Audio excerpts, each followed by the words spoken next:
what to do, and occasionally they listen. We've created a toolpath, essentially G-code, and we've sent it to the robot. That just sounds so cool, it's really interesting, and I just jumped straight in. Lot of great researchers where I can share my ideas, they can give me feedback. Everybody that's here understands the importance of inclusion and inviting people in. You have an idea of how it should work, but it doesn't always work like that, and it can be for a number of reasons. You're adding a grain of sand of knowledge to the beach of knowledge that is always there. There's an entire world out there that we can't see, and I personally find that fascinating. My research is specifically on automating assembly systems. So I'm looking at determining the orientation of components for robotic grasping applications. The idea is you have a component, like a crankcase of an engine, coming on a conveyor belt in any orientation. You can get a snapshot of it from a camera located above. From that we extract the edges and we get a toolpath. And that means that if the part was to change geometry or orientation anywhere along that conveyor belt, we don't need to change the program for the robot. It does that automatically. It's going to take that image and it's going to run that toolpath. What we have it doing is something a little bit more interactive. So we have it, you take someone's photo and it'll take that photo and it'll turn it into G-code and it'll draw the person.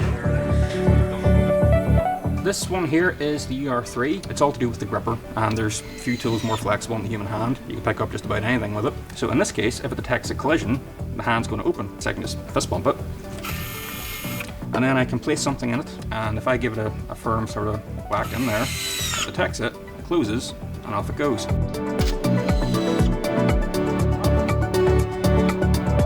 My work is computationally based, and what I'm researching at the minute is astrocyte motility, which basically is involved in memory formation within the brain. It's a particular type of cell.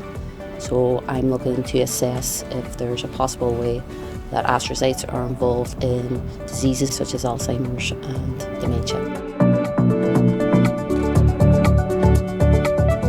So I'm looking at using virtual reality, augmented reality and mixed reality. My work has been used for different populations, like a stroke patient. People will be able to put on these headsets and play games while doing the physiotherapy exercises. Patients take the headsets home and they have an interface with different wee games they can choose from. Using the fine motor skills in their hands, it motivates people to stick with physiotherapy. I'm a PhD and research associate in system simulation. So in terms of my research, the main thing that I was interested in was working out, can we detect autism in young people based on how they walk? And then the other thing is, can we capture that with just a RGB camera? The way we currently detect autism in young people is through observation and questionnaires. And so the idea of using gait analysis as an alternative is it's a bit more objective. My research is focused on computational material science. I'm looking at powders that are used in powder-based additive manufacturing processes, and I'm trying to characterize the powder particles to help reduce defects in the produced parts. These powders would be used within automotive parts for cars and so on, parts for aeroplanes. At the moment I'm working with titanium 6-4, specifically grade 23, which is known as a biomedical grade, so that can be used in 3D printing, knee replacements or hip replacements as well. So there's such a wide variety of applications and areas in which this work can be used. So a lot of my work involves trying to enhance reliability and fault tolerance of electronics through the use of AI. So we have embedded processors running inside chips, and when these chips are deployed, neural networks or the AI that we develop sits alongside it and can continuously monitor it. So in your brain you have neural networks consisting of neurons which communicate with each other, and we actually take inspiration from that and apply that to electronics, or we try and develop models that run off the same principle. In this lab we have MEG machine or magnetoencephalographic machine.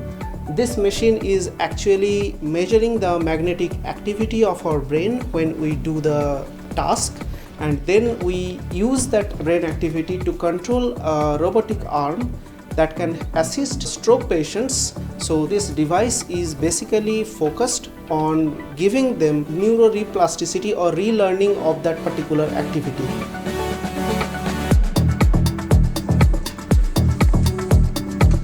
think the community, especially at McGee, everyone in this lab knows each other and we all kind of have similar backgrounds. I think the campus is quite beautiful, it's quite a cool place. I think the fact that it's a smaller campus is a good thing for it because you know the people in your environment. I have a 5-10 minute break to go for a coffee.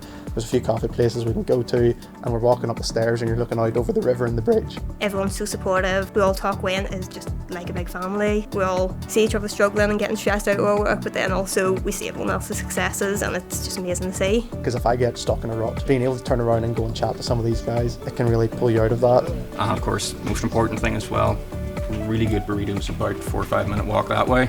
So if you're looking for something for lunch, that's the recommendation. You are actually impacting someone's life to bring them back to their normal life from a complete locked-in paralysis condition. It's improving the world in a way that's semi-personal to me. I have family members that have autism and I know the impact it had on not only them but the family members. It's incredible to think about that something like do can then be used by other people to have a positive impact on them. It just sparks the joy of it all over again. When I started, I had no idea how to do any of this. Computer vision, move the robots, any of that stuff. As soon as you show someone something like, you know, this robotic arm or the ones we have in engineering with welders, I mean, how can you say no to that? Johnny 5 from Short Circuit, that was my favourite film as a kid. I had it on VHS tape and I wore it out. And so when the opportunity came up to actually, you know, do the real thing, yeah, I kind of had to, yeah. I couldn't turn that down. It takes perseverance to get through it, but it takes the enthusiasm and the love of the job itself. So if it's something that you're really interested and you really want to make a difference, especially to the future, it's a good opportunity for them. What was the word we were doing? Aspire to competence? That's what we said. We aspire to be competent, at least, you know.